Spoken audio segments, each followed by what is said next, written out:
Hey everybody. Today we're talking about discrete random variables.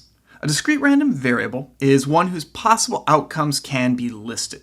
Examples include the total on the roll of a pair of dice and the number of coin flips needed to obtain 3 heads. Notice in that second case, there is not an upper bound on the number of flips that could be needed. So the support or set of possible values of a discrete random variable doesn't have to be finite. It does have to be countable, however. The probability mass function, usually written f of x, of a discrete random variable assigns every possible value of x to its corresponding probability. And usually we just abbreviate that PMF.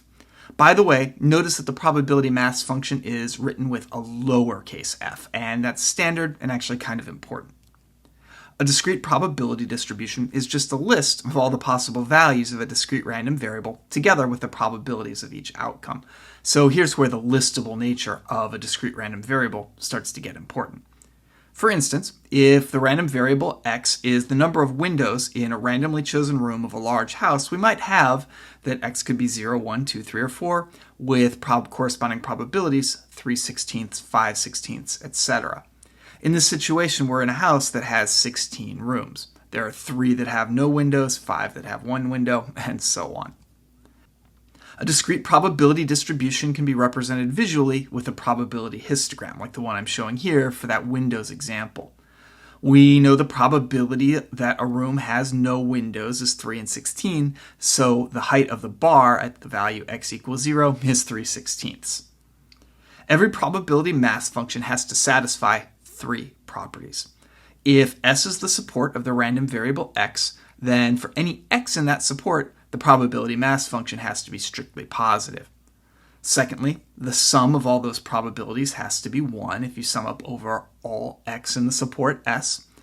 And finally, if you have an event A, in other words, a subset of that sample space, you can evaluate the probability of A occurring by taking the individual probabilities, f of x for all x in A, and just adding all those up. Conversely, any function that satisfies these 3 properties is a legitimate probability mass function. To continue that windows example, we can compute the probability that a randomly selected room has at least 3 windows by taking the probability that it has 3 windows, the probability that it has 4 windows, and adding those up. We get 3/16.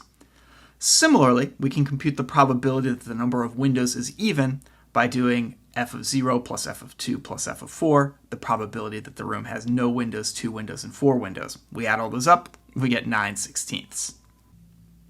Here's an example for you to try. Fill in the missing probability. So the sum of all the probabilities has to be 1. If I add up all the possible values of f of y, I need to get 1. So I can figure out what the question mark is by subtracting the probabilities I have from 1. 1 minus 0.04 minus 0.12, etc. Ultimately, I get 0.21. The cumulative distribution function, or CDF, of a random variable x gives the probability that x is no greater than any specified value, little x.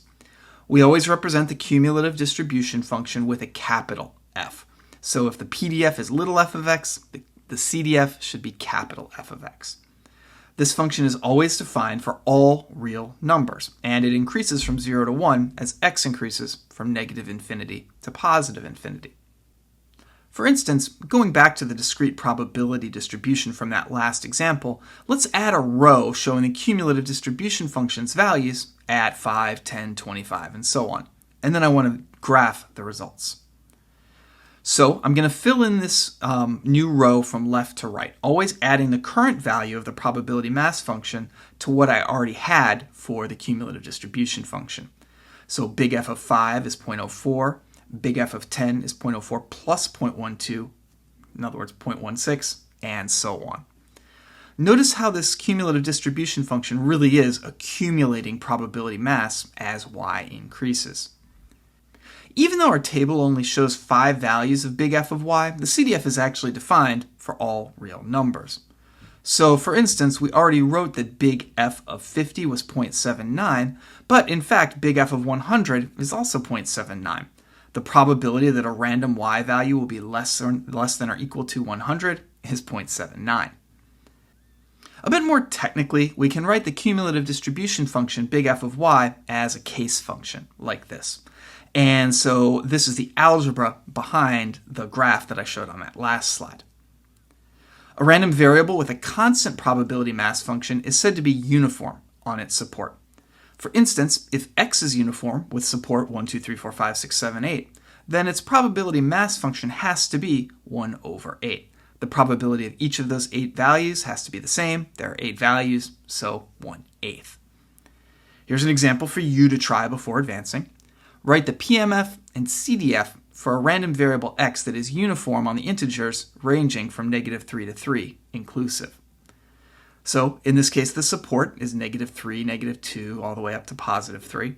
There are 7 values in that support. They all have to have the same probabilities, so f of x has to be 1/7 for all of the elements in that support. The cumulative distribution function just accumulates that probability as we move from left to right. So big F of -3 is 1/7. There's only one way that you can get a value less than or equal to -3, and that's if you get -3, so the probability is 1/7. Every time we step up by 1 unit in x, we add 1/7 to the cumulative probability. So big F of x of -2 for -2 is 2/7. As we step up, we get 3/7, 4/7, etc.